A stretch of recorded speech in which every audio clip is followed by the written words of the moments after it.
like to turn to our featured modeler tonight, Martin Brechbiel MMR, who is the editor of O-Scale Trains magazine. I've heard of that magazine from somewhere. And he's an exceptional modeler. He's fantastic. He's been on the show many times. He's shown us his scratch building capabilities. And Martin, I appreciate you coming back and doing this. And I'll turn it over to you, sir. Okay, thank you, Jim. I've got way too many slides, so let me see if I can get this going as fast as possible here.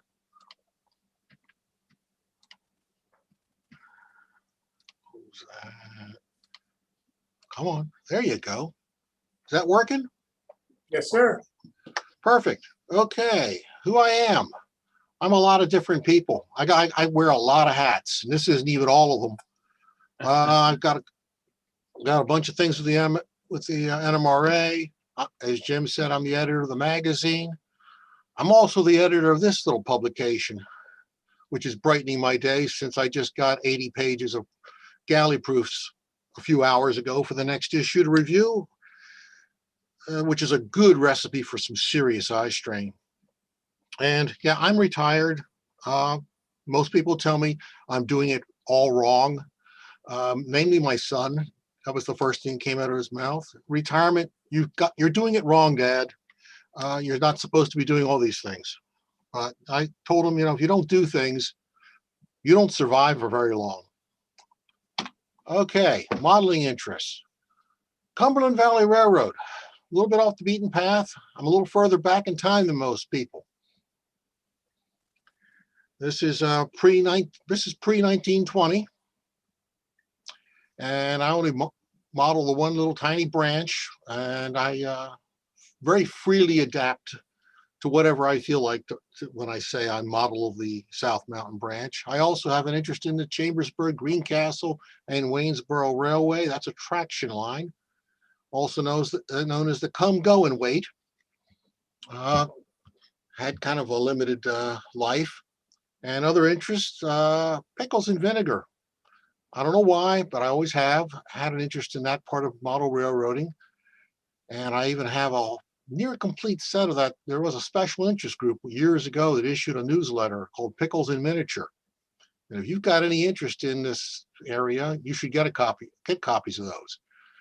Yeah, I write the traction column for O-Scale Trains, so I'm supposed to have a traction interest. The story behind that is I volunteered to write a column or two to fill in, and then I had the job offered to me, so I took the job, and that ultimately has ended up with me being the editor of the magazine. So there's always danger in agreeing to do things. You get sucked right into something. Maintenance away. I love building maintenance away cars. If I am not building a maintenance away car, there's something wrong. I'm sick, ill, can't get out of bed, or something is just bad has happened. I always have at least one of them sitting around in construction. Scratch building, almost anything and everything. It's rare I build a kit. It does happen. It's happened twice this year, I think. Yeah, twice this year now. So we'll keep moving. Cumberland Valley Railroad, South Mountain branch. Little tiny piece of it.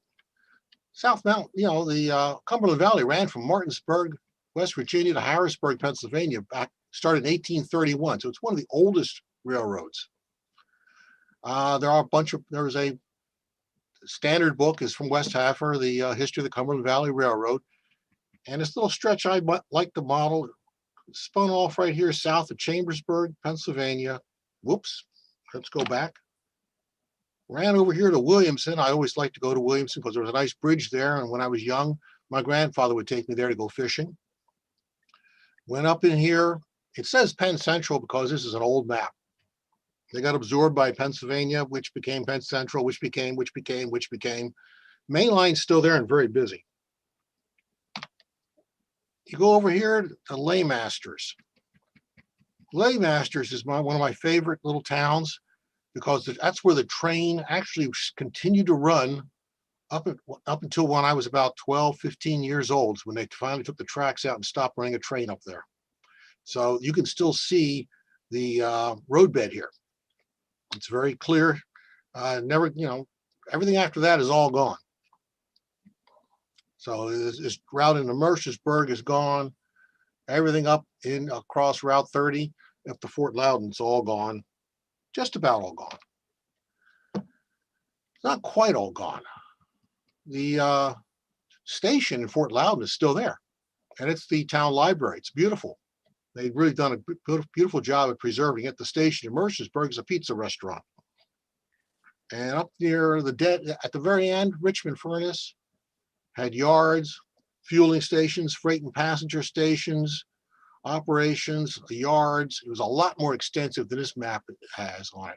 If you find the old Clyde Lachlan real picture postcards of the Cumberland Valley Railroad, well, if you could afford to find them, last time I saw one, they were in $80 to $150 a card. So not a cheap proposition, but you can see these fantastic complex station area they had up here, and a very large ice pond and ice house. So they actually harvested ice, stored it here, brought it back down and sold it in Chambersburg and elsewhere. I don't model all this. I would just be crazy. I have a very small room. It's about, there's no scale on this. Well, it's about 16 by 11 feet, maybe 17. I don't think I've ever really actually measured it exactly. It's whatever it became when I built the walls. I deliberately made it small to impose limits on myself, because if things will fill a space. So I made the space tight, small, limited. I can't run big engines. Of course, the Cumberland Valley did not have any big engines. The biggest engine they had was a 280. Okay, so this was the original plan, which did not happen exactly as you see it. This engine house is actually over here, and the yard is behind it. There's only one track in here. And I'll show you something more interesting about that. It says town site, but the town's actually over here. None of these tracks are here. So it was a quick sketch, and it's pretty close, sort of. Some of this is the same, some of it isn't. You might get to see some of that if I talk fast. Okay, so that site that I said was a town site, where these tracks aren't here, one track's still there, that's what's there. That whole area is a lift out. And this is pretty good size. This is, that's an 18-inch ruler. So this is about 30 by 20, 24 inches. It's about 2 by 3 feet. It's a big lift out. I have 3 of these lift outs that are identical, one of which is on the layout and fully scenic. The other 2 are waiting their turn when I get around to it someday, when we have a massive snowstorm that doesn't stop for 2 weeks. I may get to it. And this is half of my strip wood back here. That's I don't know how, it may not look that big, but it's a foot deep. And there's another 2 boxes over here, and there's 4 more boxes over here somewhere behind the bandsaw. Okay, pickles and vinegar. My grandmother made pickles. This is I'm claiming that's the reason why I grew up interested in pickles. That, and if you've ever harvested a tractor or trailer load of cucumbers in your youth, you watched your grandmother fill every crock possible in a 3-story house and fill an entire stairwell full of pickles, you sort of got stuck with pickles in your brain. So this is one of my first scratch build cars that I actually wrote an article and got it published in No Scale Trains. This might be the cause of all my problems, in fact. Willingness to do that, sending an article off. Sending articles off for publication was a way of life for me, but not in the model railroading world. So when I did it to a national magazine, I thought I was being daring, and little did I know how much trouble I would get into. Okay, so that's one scratch build car, and I had to have 2 of these. So that Pickles in Miniature newsletter is actually very useful, because it gives you full sets of plans and dimensions, and there were actually multiple sizes of these cars. So this is a small car, on gallon size. There's the large one. It actually had two different sizes. I built these all, gosh, must be 200 or 300 years ago. That's what it feels like now. And this is one of the heinous kits that I actually built. It's resin, and it's Rails Unlimited used to make this kit. Extremely difficult to find now. Last one I saw on eBay sold for $180, unfinished. And I thought, well, I sort of lost interest when it broke 50, and I thought that's kind of crazy. But not needing one and not finding that incredibly desirable, I mean, I figured, yeah, I could always just scratch build one, make a copy if I felt like it. So, save the money. It's always easy. It's more fun to scratch build it anyhow. The number of varieties of these cars is hardly, the surface is not even scratched at all on what's possible to build in the pickle and vinegar area. There's a great book on this, pickle and vinegar and pickles in the Midwest or something like that, by Leader or something, David Leader, Leiter, I'm not sure which. Fantastic book with all kinds of plans in it, and more about the making of vinegar than you will ever want to know in your lifetime. Okay, so you build cars, but where are they going to go? Well, I've decided that lift out is going to have a pickle plant on it. This was the beginning of it. There's the first floor framing, all 2x4s and 4x4s. Some barrels, brass straps soldered together, drilled, and then adding nut, bolt, and washer rivets. This is a adjacent side building to the main building. I'm just going to zip through this real fast because I know there's about 75 slides just of this sitting somewhere, so I can't begin to go through it. But there's the board and batten. Yeah, make your own board and batten. It's not hard to do, and actually it looks just as good, if not better, than the commercial milled stuff. There's the first floor of the pickle factory, and you have these basins. They're made out of copper foil, and there's drains, and there's pumps, and later on there's people, figures, and even cucumbers. You can make cucumbers. It's not hard to do. Not no scale, at least. It's not hard to do. So the clapboards are all individual boards. So these are just cut and glued into place, one board at a time. It's slow, it's tedious, and you really get a good nose full of ACC after a while, and you have to stop. It's hard on it. And all that framing I made, well, I covered it up with styrene to make plaster. So the only people who know that there's actually framing inside the walls are you and me. There's the second floor framing. It's a little different, but still 2x4s and 4x4s. Louvers for ventilation. These were a royal pain to put in. Getting all these boards at the same angle, spaced equally, that tests your sanity after a while. And you put the second floor on top of the first floor. Beginning of a chimney over here. Since this is never going to be open, I didn't worry about actually building a chimney all the way down. I cheated. But this actually has a lift out, so I could take this apart. There's lighting and everything in the bottom of it. So now we have people downstairs. Some ladies hard at work sorting out the cucumbers and cleaning them up. This is the back side of the building. This drawbridge door actually works. That's the track side for dropping the cucumbers down into the tanks on the cars. There's the roof, or the beginning of the roof at least. A lot of trusses, a lot of pieces of wood, a lot of roofing, a lot of fun. The only thing that holds the roof on is gravity.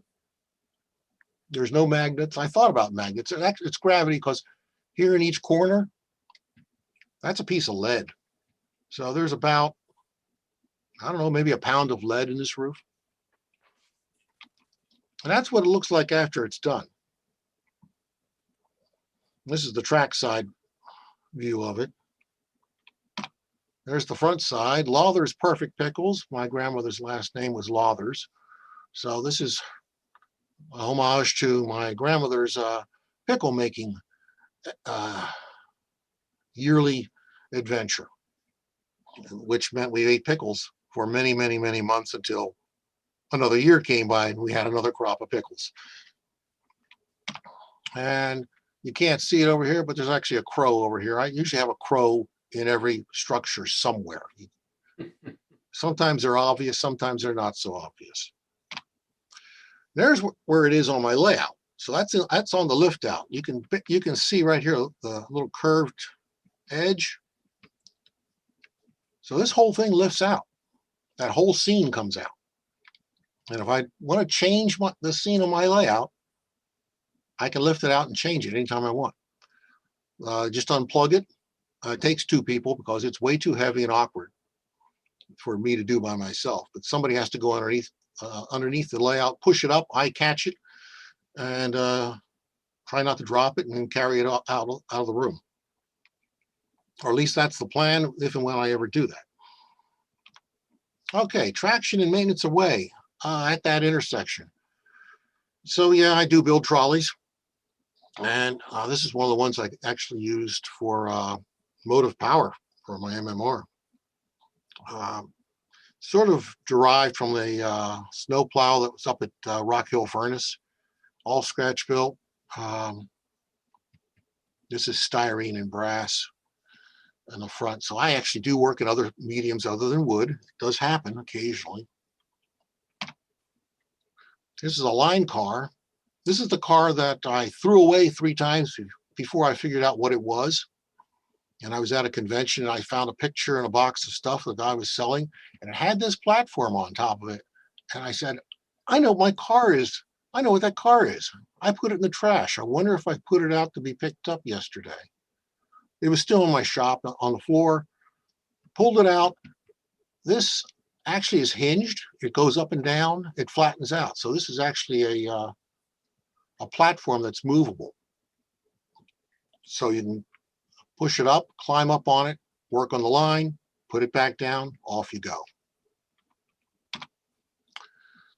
I have an interest in resin casting. I kind of forgot to mention that. So I make my own parts a lot, particularly when it's these small cars. So I'm having some fun here with a little tiny car that's very, very much like the old Pittman work trolley, little 4-wheel work trolley they sold in for a long time ago in white metal as a kit. Well, I made my own sides. I made a lot of different sides. I made my own ends, and I can cast as many as I want. So there's the basic one sitting on top. That's the Bowser 4-wheel drive.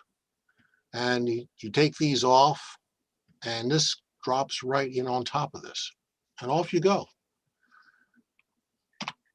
Well, not quite off you go. You might want to paint it and add some things.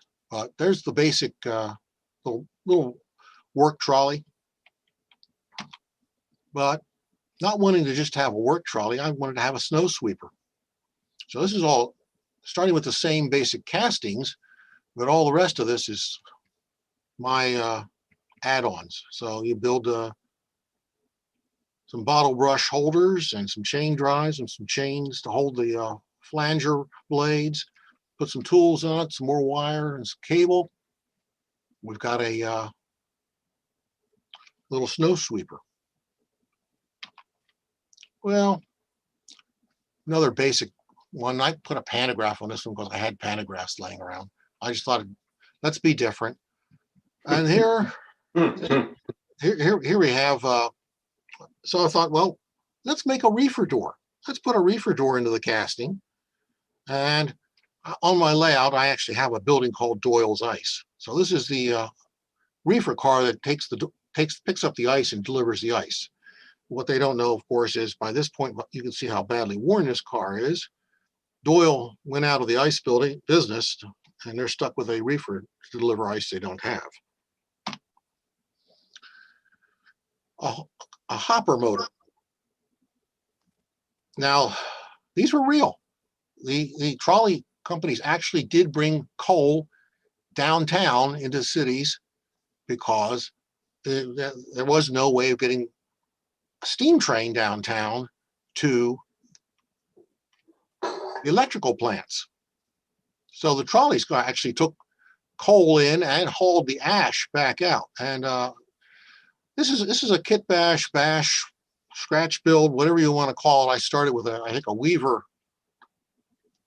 2-bay hopper, but the rest of it's all mine, and a lot of razor saw work to get that to go together.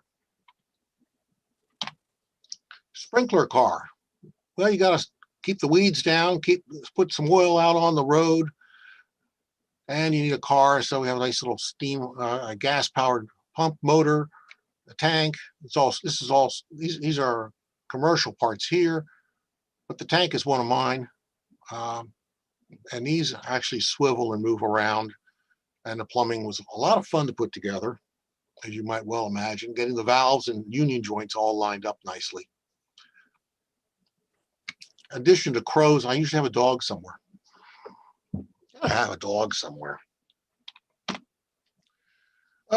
This was an exercise, and I had 3 of these sets of side frames, and I had no idea what to do with them. So I made these 3 cars, which I fondly call Huey, Dewey, and Gort. There's a joke there for anybody who can figure out what it is. But just some, basically take the side frames. The rest of it is all scratch built. So we have a water tank. We have 2 guys having a wonderful time relaxing after a hard day at work, and a storage cabinet unit. All 4-wheel drives, or 4-wheel trucks. A little crane on the one end of a car. I don't think this is one of my scratch build cars. This might be one of the older All Nation Zimmer kit cars that I scrounged off of eBay once. But they're boring by themselves, so it gets a little extra. It gets a few extra tidbits on it, like the crane and barrels and workspace. I don't have another picture of it, but there's a whole work table over here. This is the most recent trolley I've built. This is the tank car trolley. And this was another interesting adventure. The doors, these are sliding doors. There's full interiors on here. There's more room in the back here to put more things in it. Tank's actually piece of plumbing. More plumbing. Just cut it up and glue it together. And lest anybody think otherwise, we do harry passengers occasionally. It does happen. It's not just a freight line. Every now and then we'll run passengers. This is actually a Lakeshore Electric Lobel kit, which was the 3rd car for my motive power. And something not seen too commonly, a takeoff from the Piedmont and Northern early BBBB box motor. So I basically stole the design from Piedmont and Northern and built my own version of it for the CG&W. There are 2 sets of drives in this thing. These two trucks are powered. The rest aren't. That was an adventure in articulation, to say the least. Maintenance of way. Let's go to straight maintenance away for a while. So here's my crane car.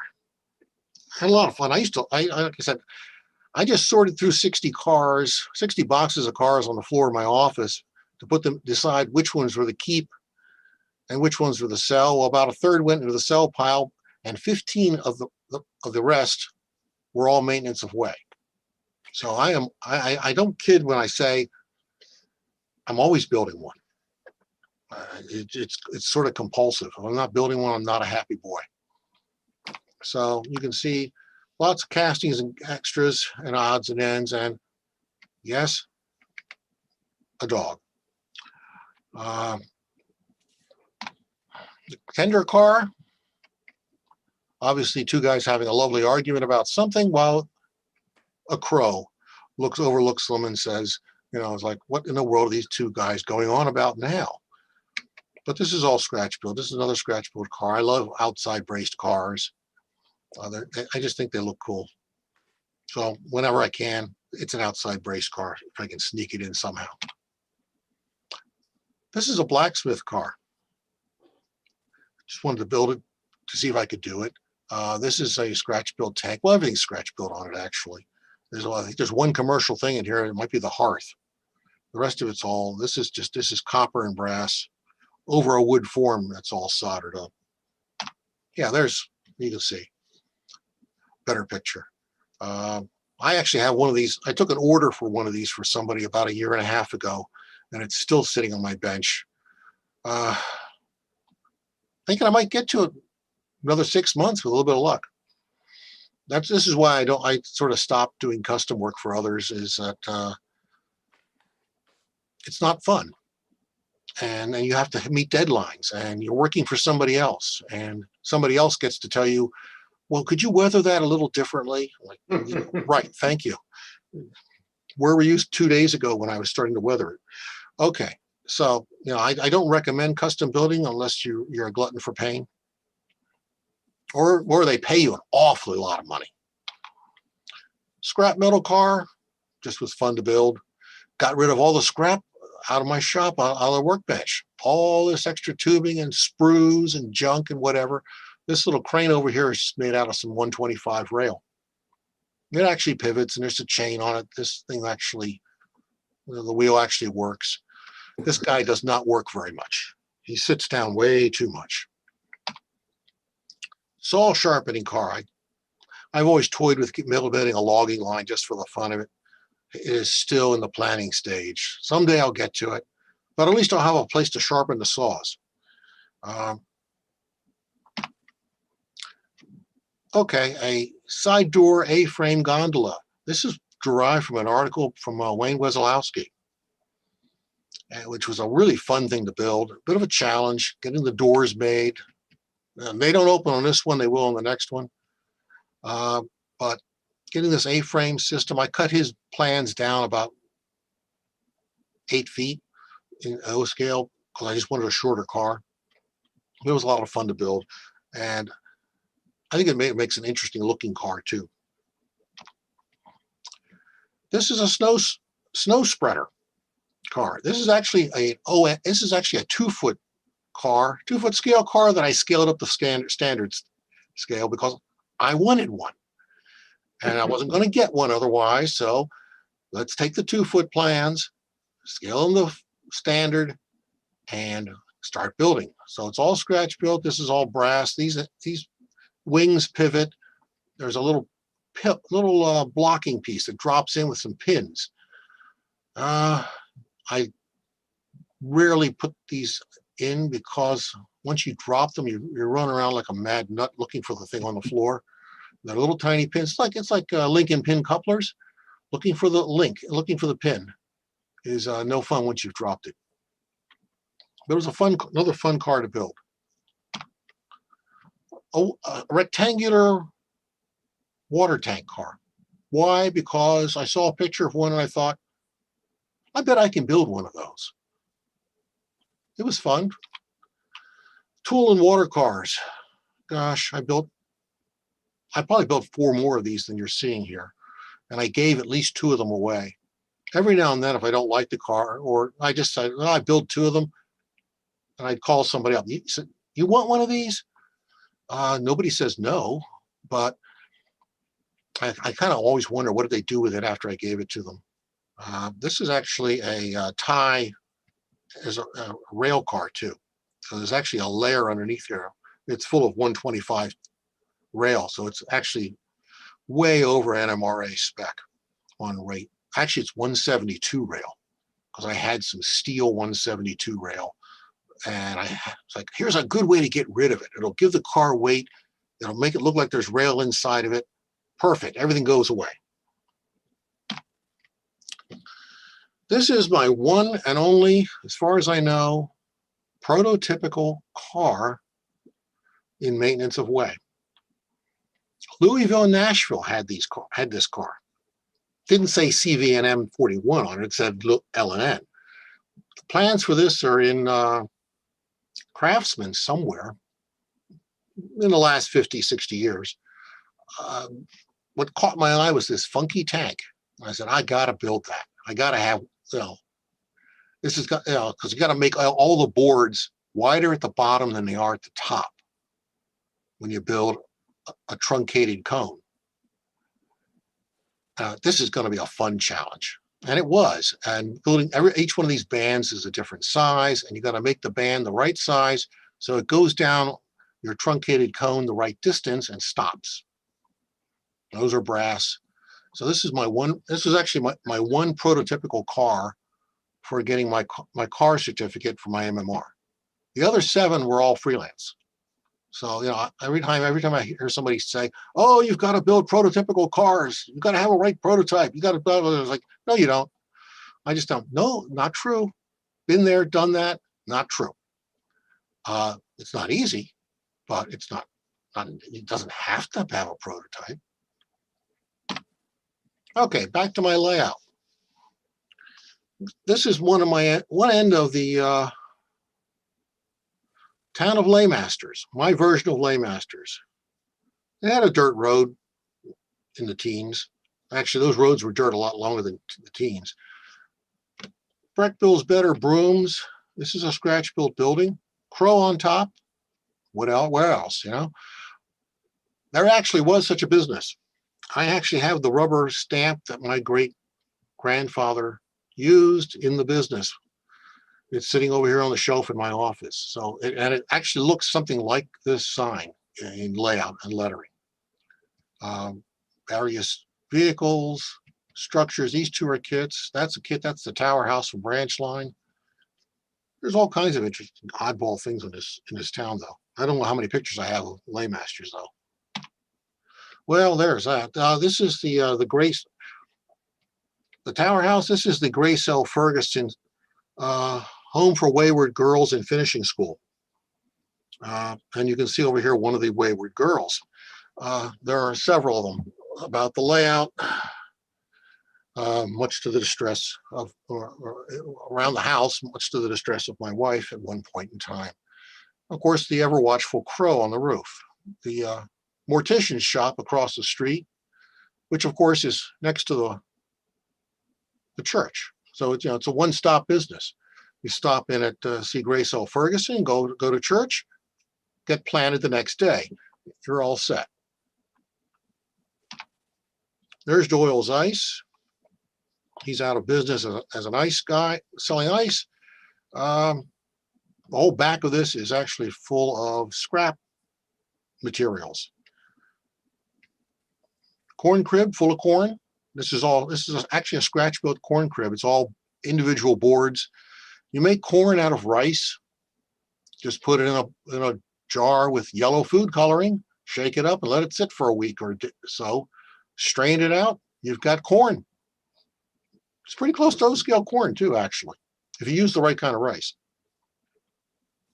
Don't ask what kind is the right kind. I don't know. It was what we had in the house. Another scene,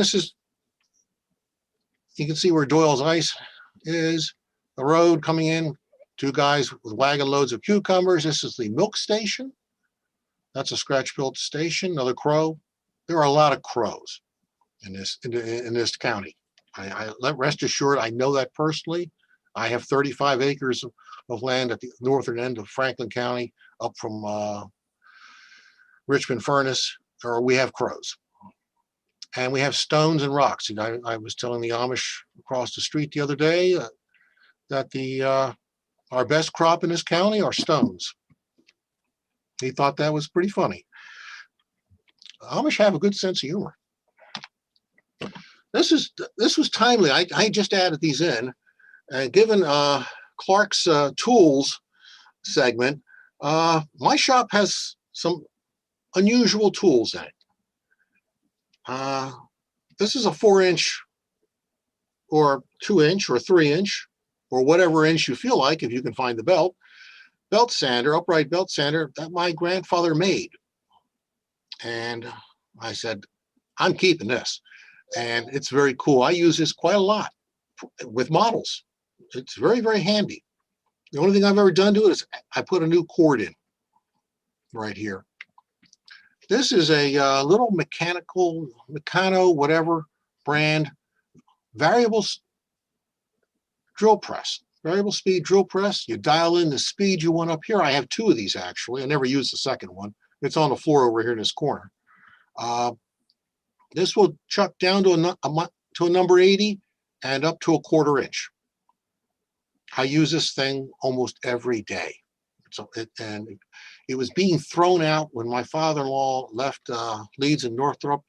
They were throwing everything into a dumpster, many dumpsters, and he salvaged these for me and said, "Hey, do you want one of these?" Yeah.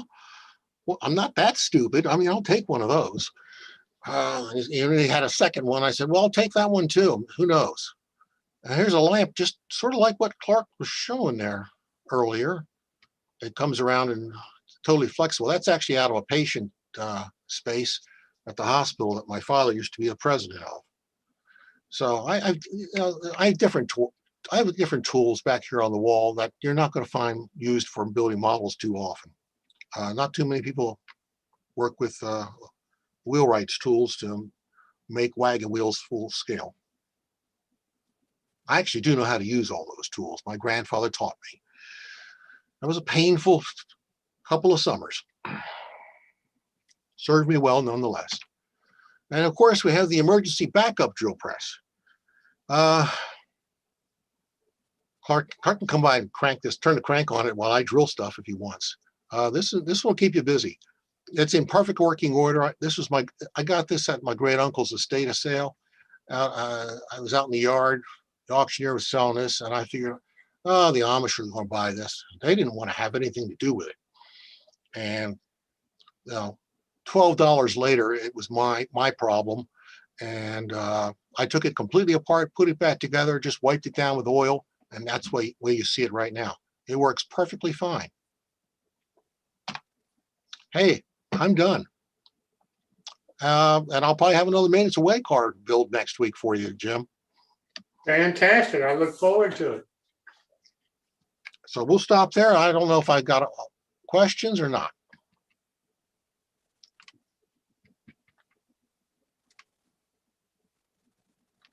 I'd like to say, one, no, I'm not coming over to help you. But two, I love old tools like that. And you know what? Sometimes they work better than anything. Oh, I have all kinds of old tools. My grandfather was a tool collector, and he used them all, and he taught me how to use them. Up on the wall opposite, well, right angles to that, there's a left-handed broadaxe. My grandfather was left-handed. In fact, both sets of my grandparents were left-handed. My parents were left-handed. My daughter is left-handed, and I'm ambidextrous. So I got taught how to use that little broadaxe left-handed. And I'll tell you, that is work. Yeah. And when you want to square up a piece of black locust with a broadaxe, you better have a strong back and a weak mind, because it's going to take you a while and you are going to suffer. And, when you're 17, that's a good age for suffering. Let me ask you this. Yes, sir. You mentioned that you were an editor of some magazine or something. I forget the name of it. Something to do with the hobby. Something. Scale trains. And, a lot of people, I think, would write articles for magazines if they thought that they had a snowball chance of getting it printed. So is there any option, any possibility that any old scalers out there? Absolutely. That's if I had that last slide, I don't know if I could. Well, it had the contact info. Just go to the website and contact me. I'm not hard to find. In fact, I'm painfully easy to find. It's frightening. What kind of articles, if any, are you looking for, Martin? Anything that you have made, how I made, fill in the blank. I don't care if it's a structure, steam engine, diesel, scenery, freight cars. Doesn't really matter. that's our core area right there, making stuff. And I'll tell you, and if you've got a layout you want me to publish, now's the time to get a hold of me. No lollygagging or dawdling or any of those other things. Don't do that. Contact me right now. I'm low on layouts. And we feature a layout. We try to feature a layout in every single issue of the magazine. And I got another question for you. yes, sir. I'm an O-scale traction guy. Yes. Can I get my list on your giveaway program when you want to give away one of your scratch-built cars?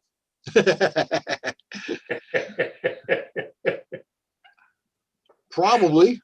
I mean, there's no reason why not. I mean, I honestly, I have 3 structures sitting over here that I'm going to give away in 2 weeks, 3 weeks when I go up to the Strasburg meet in the O-scale Strasburg meet in Pennsylvania. Yeah. I have 3 structures that I'm going to hand to people who have never seen them. That don't. Well, no, the one guy has seen. John Dunn has seen his structure, but the other 2 guys have not seen their structures, and I've not shown them to anyone. So they're going to get something. They're going to get a surprise. It's not the first time I've done this. I built a workshop structure for Joe Faircobe. Oh gosh, this goes back 7, 8 years. He had no idea I'd built it. And right before maybe it was about 8 years ago, right before the meet broke up and people were starting to pack up, I went over to him and said, "Hey Joe, you need one of these." And he's heard that about 4,000 times from people trying to sell him something. And he's like, "Oh God, what do you got? What do you got? What do you want? What are you going to do to me now?" Because every now and then I would get him, push something at him. And I pulled this thing out of the bag because I had it in a brown paper bag, subtle. I said, "Here you go, Joe. You need this." And he nearly fell out of the chair he was in. I said, "Yeah, it's all yours. Take it." And I wasn't the editor at the time, but the then editor and owner was there at the same time. He thought that it was just like we had a really good time laughing about it, watching him just stare at it for about 20 minutes before he figured out that he'd been given something just because he was a nice guy. So I kind of spread this around when I find people at these shows.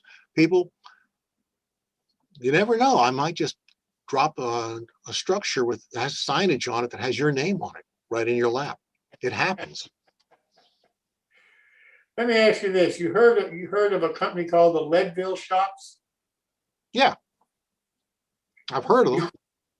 Have you built one of their model cars? No. Okay. I don't know. I know the name. I don't know the products. Gotcha. Jim, I think Dylan's familiar with them. I think he brought them to the not them, but brought their name to the show at one point. I've heard it here once or twice, but I know it from somewhere Actually, else. I know the owners, if that's helpful. What's the question, Jim? I just found them. I'm really impressed with them. I'm going to write an article about them for my series in both S scale and O scale, and I've invited them to be the guest on one of these shows like Martin was.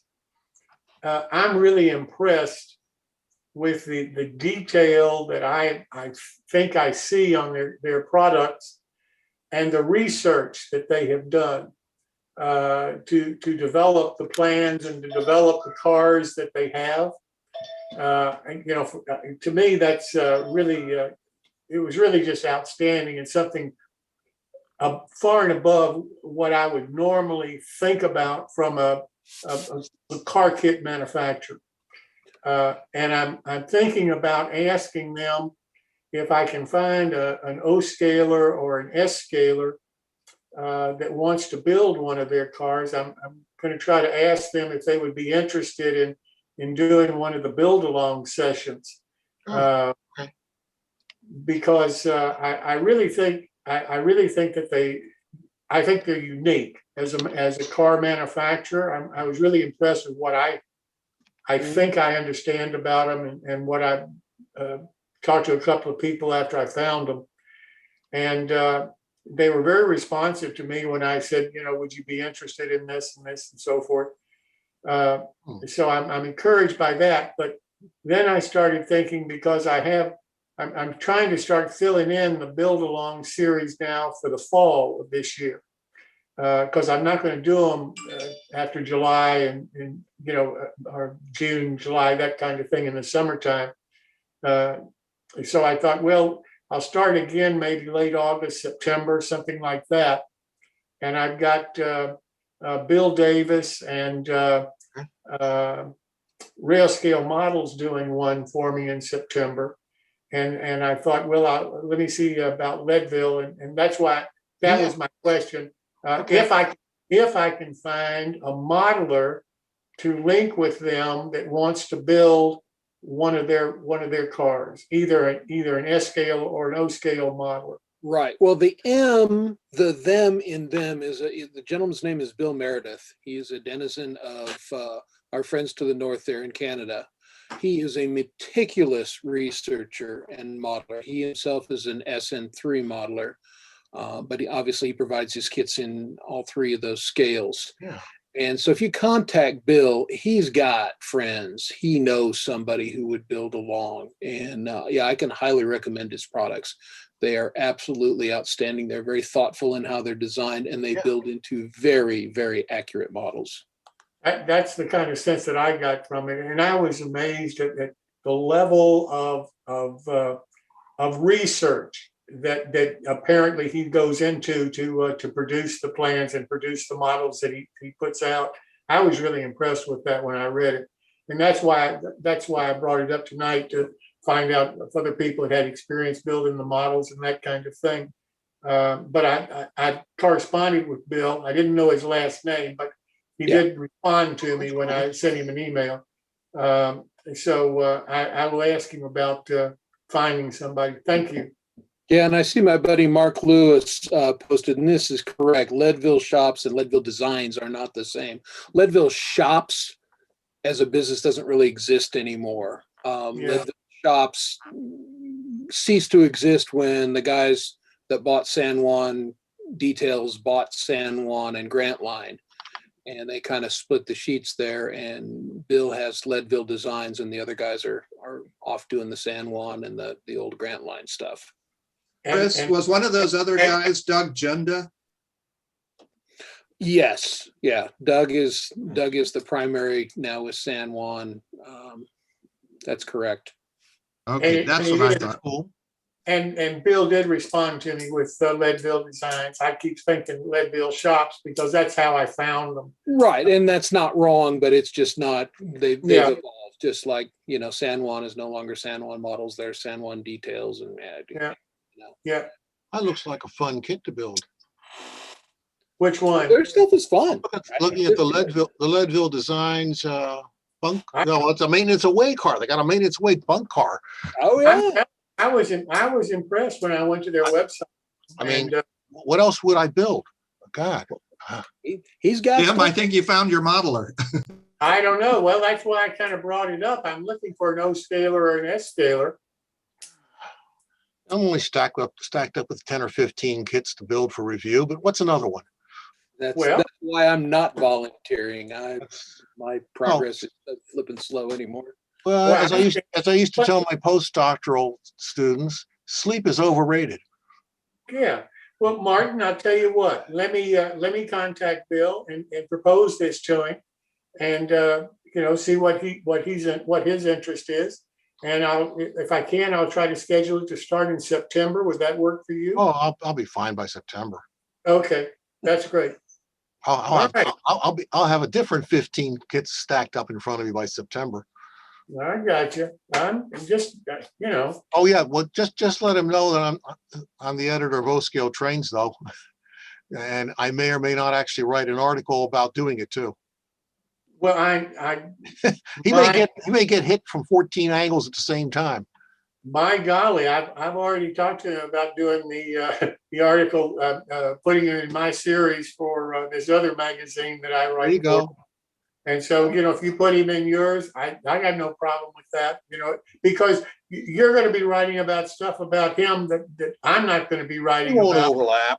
We No. won't overlap. I wouldn't worry about it. I don't worry about those things. And by the way, I am looking for a G-scale company and a G-scale modeler. Whoever edits that annual about garden something, I don't know. I got nothing. I understand, but I would love to get a G-scaler involved in this if I can. If I can find somebody and find a company that produces a kit and somebody to build it.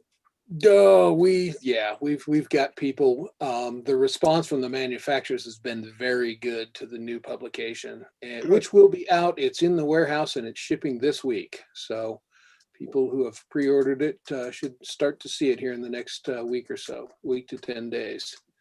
And I'm sure we got somebody that can help you out there, Jim. Boy, that'd be great if you could let me know who that might be and who might want to build it. I mean, I know Yeah, you I've got a would. couple guys I could throw into that bus. There you go. So I'll count on that. Thank you. Fun.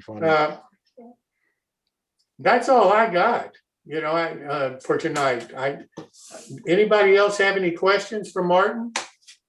Yeah. I do. I was wondering, doing O scale, does that also include the 3-rail stuff, or it's only 2-rail?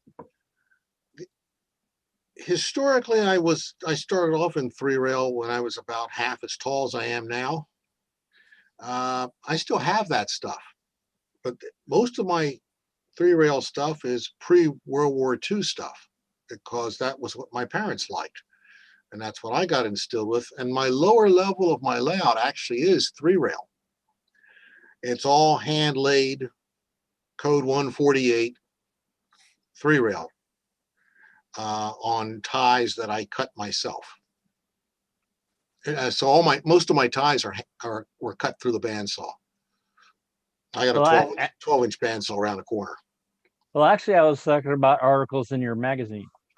In the magazine, no. Last time we published a 3-rail article in our magazine, we filled a bucket full of hate mail from the 2-rail community.